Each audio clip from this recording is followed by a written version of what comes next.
مسابقه هیجان انگیز ماشین سواری توی همیلتون. همیلتون کجاست؟ ادیتور زحمتشو بکش لطفا. کلا یه ساعت و نیم فاصله داریم. 5-6 تا دوستیم که جمع شدیم داریم. این مسابقه خیلی هیجان انگیزه، اصلا نمیتونم براتون تعریف کنم. کلی ویدیو قراره براتون بگیرم و ببینید که چقدر خفنه.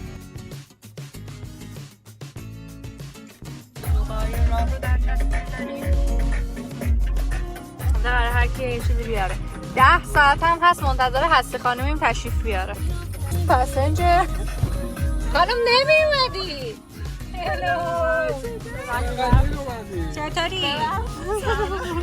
بیان نکن الان جرأت دارید شما ماشینا تکون بخوره؟ ماشین تکون میخوره. الان اگه راشو کج کنه چی؟ تازه رسیده نیوکامره. کجا بذارم؟ وسط پارک کن. وسط؟ گوشه باگ نکنم؟ اون تیکه موهات چرا اون شکلیه؟ گوشه زینه دیگه، زین ملکه. چرا وسط پارک کنم؟ جای من وسطه. خب چون چرا من وسط پارک کنیم مثلا؟ روشنمو پارک میکنم. برو عقب بشه. خب ما داریم راه میافتیم بریم به سمت همیلتون. چای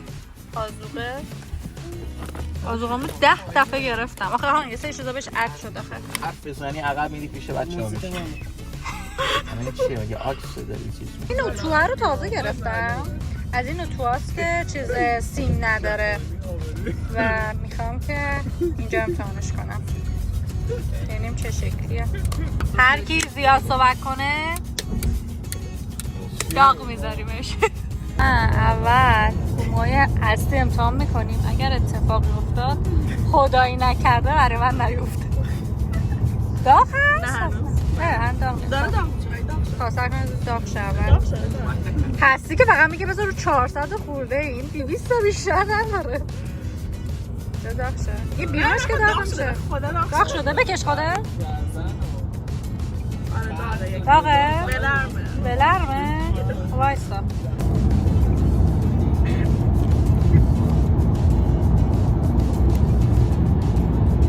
خوبه زیادم دوغون است بلرمه. ببین چیه؟ این برای این نیستش که تو موهاتو باش صاف کنی، مثل اینه که کارای موهاتو کردی تو ماشین یه تاچاپ کنی. چی میگم؟ میخوام بندازم بمونه کلا تو ماشین. بمونه تو ماشین که مثلا میخوام برم جایی سریع با این یه تاچاپ کنم مثلا. بعد خوشم میاد بیرونش اصلا چیز نمیشه. نگاه الان آره برای این جلو خیلی خوبه.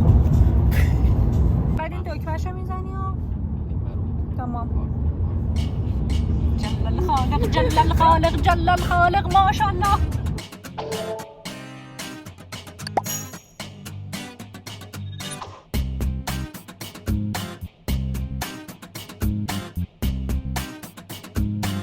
جمعیت رو فقط میبینی؟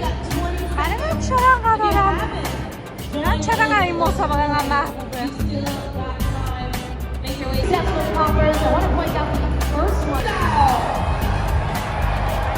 داش کن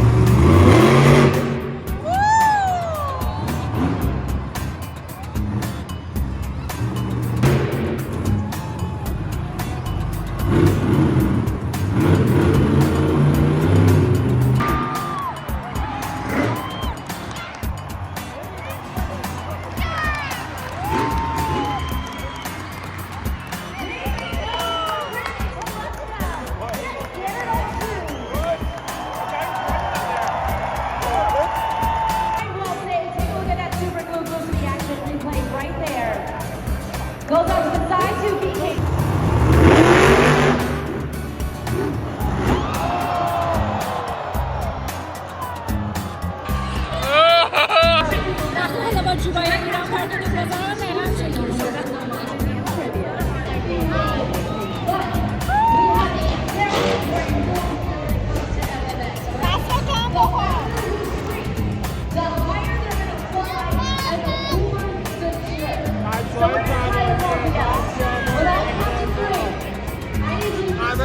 سوارا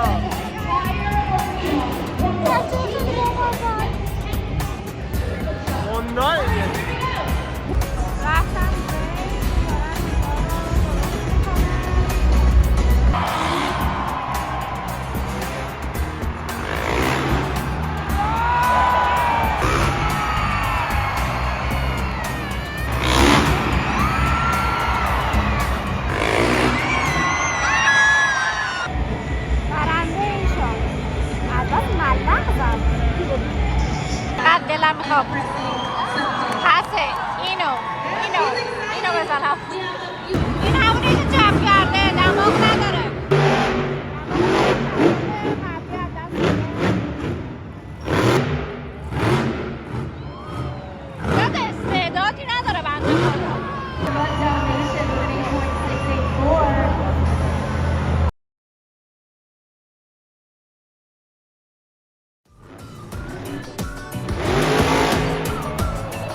ملقه داخل. کسر نظر تو چی بود؟ Brandon Telesco has get it up too. Brandon, congratulations. A great glimpse to Little Skills win. Was that in your bingo cards for the evening today?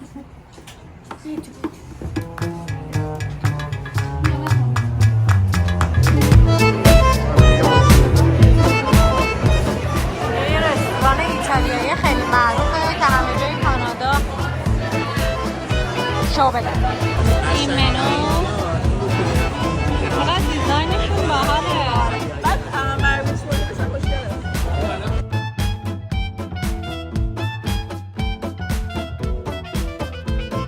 اسم چی بود؟ این سوفیا بود.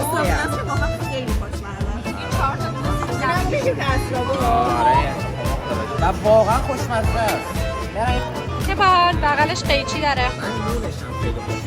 فکر کنم نونشو دیگه خودشون درست میکنن، یعنی خمیرشو خودشون درست میکنن. چطور بود؟ داغ بود مثل اینکه. با مهران گفتش سس نداریم، اکثرا روی پاستاها و پیتزاهای ایتالیایی سس ممنوع. الان تو ایتالیا بخوام بگی پرت می‌کنن رستوران بیرون. حالا من اومدم پیتزایی که رو تخم مرغ عسلی داشتم همه بربری و تخم مرغ عسلی میده که تو ظرف روبی تخم با منت و قیافه بعد برامون خودشون آوردن. حالت اینکه بگیر خوش کن. بریم تست بعدی. این سیب زمینیه که پس شده، بعدش هم حالت این مدلی درش آوردن سرخ کردن. هم پارمزان داره و سس گوجست و چیز ریحون. قشنگ دارم سر غذا دوام کنم. خیلی خوشمزه شده.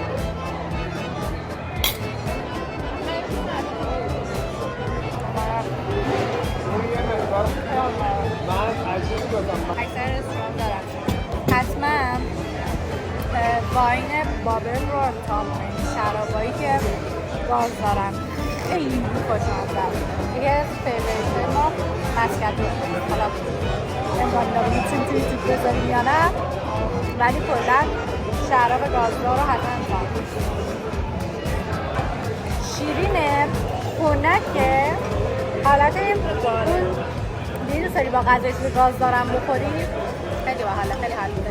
خدایی به غذاشون من 7 میدم چون که رستوران ایتالیایی بهتری هم هست و اینا دارن راجع به لاتاری صحبت میکنن که نفری $5 بذارن 70 میلیون دلار ببرن. اینا بس کنید. ولی خب خوش گذشت.